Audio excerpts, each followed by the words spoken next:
জুবিন গাৰ্গৰ মৃত্যুৰ ঘটনাক ৰাজনৈতিক হাতিয়াৰলৈ ৰূপান্তৰৰ চেষ্টা কৰিছে এতিয়া একাংশই। ৰাজ্যৰ ভিন্ন প্ৰান্তত এতিয়া ক্ৰমান্বয়ে জুবিন গাৰ্গৰ নকল অনুৰাগীৰ ভিৰ ঘটিছে।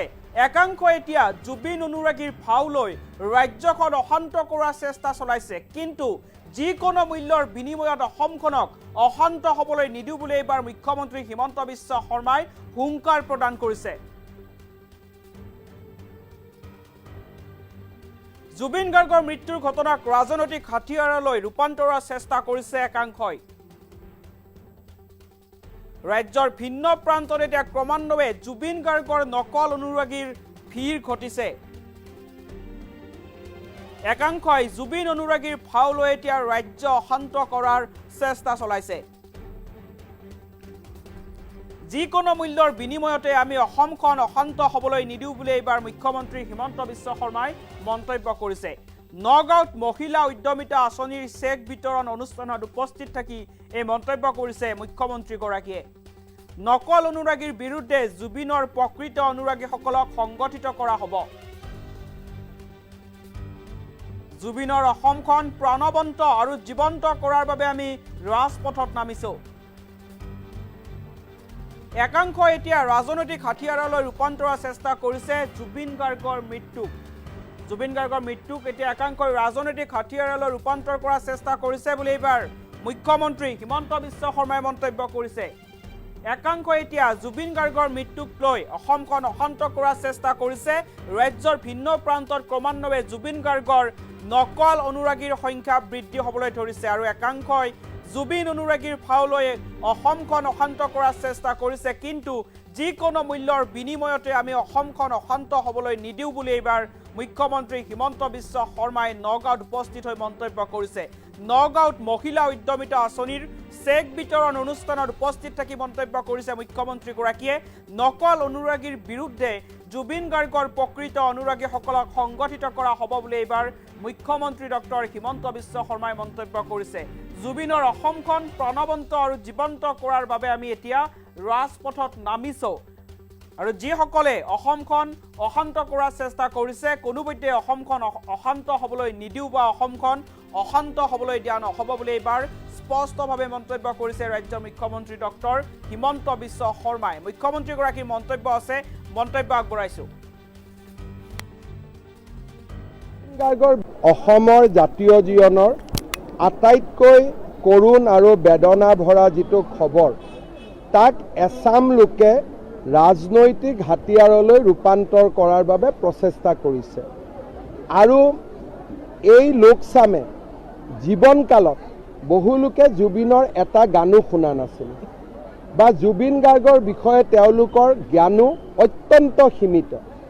মৃত্যুৰ পিছত তেওঁলোকে জুবিনৰ গোটেই আদৰ্শটোকে অন্য এটা প্ৰেক্ষাপটত প্ৰতিষ্ঠা কৰি ৰাজনীতি কৰিব বিচাৰে, কিন্তু মই ভাবোঁ যে ভূপেন হাজৰিকাৰ মৃত্যুৰ পিছতো ৰাজনীতি হোৱা নাছিল, জ্যোতিপ্ৰসাদ আগৰৱালা, বিষ্ণুপ্ৰসাদ ৰাভাৰ মৃত্যুৰ পিছতো ৰাজনীতি হোৱা নাছিল আৰু জুবিন গাৰ্গৰ মৃত্যুৰ পিছতো ৰাজনীতি নহয়, কাৰণ জুবিন গাৰ্গক বিজেপি, এজিপি, কংগ্ৰেছ সকলোৱে ভাল পাইছিল আৰু ইয়াত ৰাজনীতিৰ কোনো অৱকাশ নাই।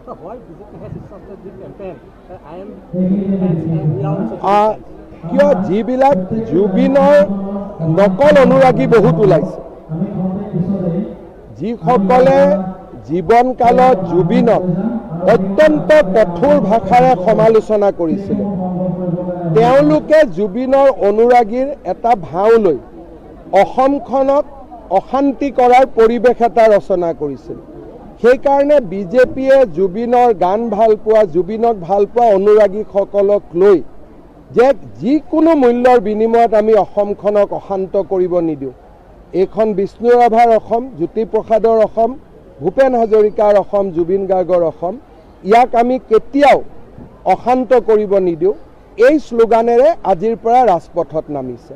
আমাৰ উদ্দেশ্য হৈছে যে নকল অনুৰাগীসকলৰ বিৰুদ্ধে প্ৰকৃত অনুৰাগীসকলক সংগঠিত কৰা আৰু জুবিনৰ অসমখনক প্ৰাণৱন্ত জীৱন্ত কৰি ৰখা, যাতে জুবিনৰ অসমখন আন্দোলনেৰে তমসাময় হৈ নপৰে, ৰাজনীতিৰ ই এখন বধ্যভূমি হৈ নপৰে, তাৰ কাৰণে আমি প্ৰচেষ্টা কৰিম যে জুবিনৰ প্ৰকৃত অনুৰাগীসকলক লৈ সুন্দৰ আৰু সোণোৱালী অসম এখন নিৰ্মাণ কৰা।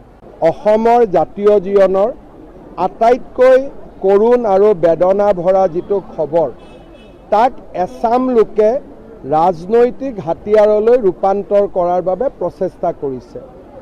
আৰু এই লোকচামে জীৱনকালত বহু লোকে জুবিনৰ এটা গানো শুনা নাছিল বা জুবিন গাৰ্গৰ বিষয়ে তেওঁলোকৰ জ্ঞানো অত্যন্ত সীমিত।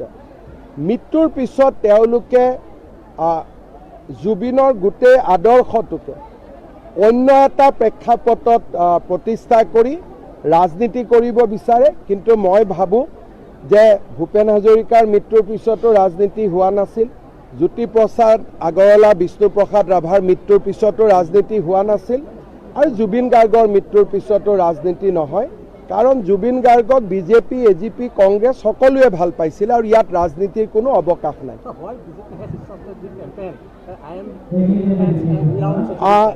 কিয় যিবিলাক জুবিনৰ নকল অনুৰাগী বহুত ওলাইছে, যিসকলে জীৱনকালত জুবিনক অত্যন্ত কঠোৰ ভাষাৰে সমালোচনা কৰিছিলে, তেওঁলোকে জুবিনৰ অনুৰাগীৰ এটা ভাও লৈ অসমখনক অশান্তি কৰাৰ পৰিৱেশ এটা ৰচনা কৰিছিল। সেইকাৰণে বিজেপিয়ে জুবিনৰ গান ভাল পোৱা, জুবিনক ভাল পোৱা অনুৰাগীসকলক লৈ যে যিকোনো মূল্যৰ বিনিময়ত আমি অসমখনক অশান্ত কৰিব নিদিওঁ। এইখন বিষ্ণু ৰাভাৰ অসম, জ্যোতিপ্ৰসাদৰ অসম, ভূপেন হাজৰিকাৰ অসম, জুবিন গাৰ্গৰ অসম, ইয়াক আমি কেতিয়াও অশান্ত কৰিব নিদিওঁ। এই শ্লোগানেৰে আজিৰ পৰা ৰাজপথত নামিছে।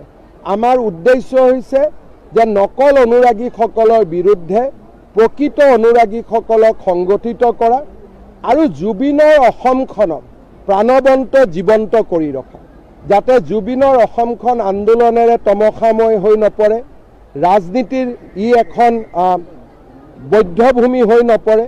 তাৰ কাৰণে আমি প্ৰচেষ্টা কৰিম যে জুবিনৰ প্ৰকৃত